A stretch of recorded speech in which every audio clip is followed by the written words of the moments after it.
Hi, എല്ലാവർക്കും എൻ്റെ പുതിയൊരു വീഡിയോയിലേക്ക് സ്വാഗതം. ഞാൻ എന്നത്തെയും പോലെ ഇന്നലെയും ഒരു 6ഓളം കമ്പനീസിൻ്റെ വേക്കൻസി, അതായത് 6ഓളം കമ്പനീസിൻ്റെയും ഒരു 10-30ഓളം വേക്കൻസി ആണ് ഞാൻ ഇന്നലെ ഇട്ടത്. ഇന്നും അതുപോലെ തന്നെ ഒരു 5ഓളം കമ്പനീസിൻ്റെ 10-50-60ഓളം വേക്കൻസീസായിട്ടാണ് ഞാൻ ഇന്നും എത്തിയേക്കണത്.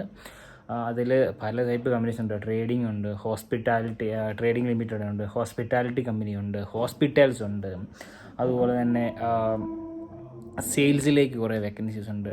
ഇതൊക്കെ ആയിട്ടാണ് ഞാൻ ഇന്നും എത്തിയേക്കണേ. വീഡിയോ അവസാനം വരെ കാണുക. ഞാൻ ഈ സ്ക്രീനിൽ ഞാൻ ഏതൊക്കെ വേക്കൻസിയാണോ പറയുന്നത് ആ കമ്പനീസിൻ്റെ വേക്കൻസിയും അതുപോലെ തന്നെ ഏതൊക്കെ മെയിൽ ഐ ഡിയിലേക്കാണോ മെയിൽ അയക്കേണ്ടത് അതെല്ലാം ഞാൻ ഈ സ്ക്രീനിൽ കൊടുക്കുന്നുണ്ട്. അതുപോലെ തന്നെ ഡിസ്ക്രിപ്ഷനിൽ ഞാൻ കൊടുത്തേക്കാം. അപ്പോൾ ഇന്ന് ഞാൻ ആദ്യമായിട്ട് പറയുന്നത് നാസ്കോ ട്രേഡിംഗ് ലിമിറ്റഡിലേക്ക്, നാസ്കോ ട്രേഡിംഗ് LLCയിലേക്ക് അക്കൗണ്ടൻറ്റ് അസിസ്റ്റൻ്റ് ആയിട്ടൊരു വേക്കൻസി വന്നിട്ടുണ്ട്. അപ്പോൾ നാസ്കോ 1@nascotrading.ae എന്ന മെയിലിലേക്ക് നിങ്ങൾക്ക് മെയിൽ അയക്കാം. പിന്നെ വരുന്നത് ഗ്ലോബൽ കെയർ ഹോസ്പിറ്റലിലേക്കാണ്. അതൊരു ഹോസ്പിറ്റലാണ്. ഓൾമോസ്റ്റ് ഒരു 8ഓളം വേക്കൻസീസാണ് വന്നേക്കണേ.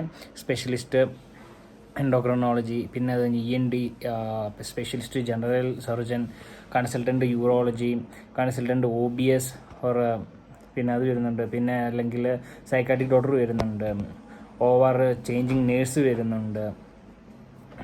അതുപോലെ തന്നെ ഓൾമോസ്റ്റ് ഒരു 8ഓളം വേക്കൻസീസ് ആയിട്ടാണ് ഞാൻ ഇന്ന് ആ ഒരു ഗ്ലോബൽ കരിയേഴ്സിൻ്റെ വന്നേക്കണേ. അതുകൂടാണ്ട് അവരുടെ രജിസ്ട്രേഡ് നേഴ്സിലേക്ക് വേക്കൻസി വരുന്നുണ്ട്. അപ്പം മെയിൽ ID വരുന്നത് career@gch.ae